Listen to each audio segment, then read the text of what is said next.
Rosario de Marsal alias Hercules langsung memasang tampang marah begitu kamera wartawan menyorotinya saat baru tiba di gedung KPK Kamis pagi. Dia juga tampak menantang dan mengancam awak media yang sudah menunggunya di depan gedung merah putih KPK sembari mengepalkan tangan. Kedatangan Hercules untuk memenuhi panggilan Komisi Pemberantasan Korupsi menjadi saksi di kasus dugaan suap pengurusan perkara pada Mahkamah Agung Kamis 19 Januari. Tenaga ahli PD Pasar Jaya itu tiba sekira pukul 9:37 waktu Indonesia Barat.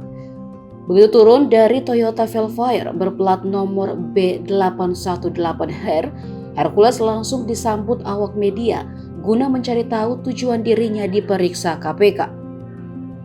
Namun bukannya menjawab pertanyaan wartawan, Hercules malah mengancam awak media yang hendak meliputnya. Hercules terus berjalan diiringi dua orang menuju lobi markas KPK. Ia kemudian mengatakan kalimat bernada ancaman lagi. Sebelumnya, Kepala Bagian Pemberitaan KPK Ali Fikri mengkonfirmasi pemeriksaan terhadap Hercules ini berkaitan dengan dua tersangka Hakim Agung di Mahkamah Agung, yakni Sudrajat Dimyati dan Ghazal Basaleh. Adapun perkara ini bermula dari operasi tangkap tangan atau OTT yang dilakukan KPK di lingkungan MA pada 21 September 2022 lalu. Dalam OTT yang dilakukan di Jakarta dan Semarang itu, KPK kemudian menetapkan 10 orang menjadi tersangka. Dari jumlah tersebut termasuk diantaranya Hakim Agung Sudrajat Dimyati.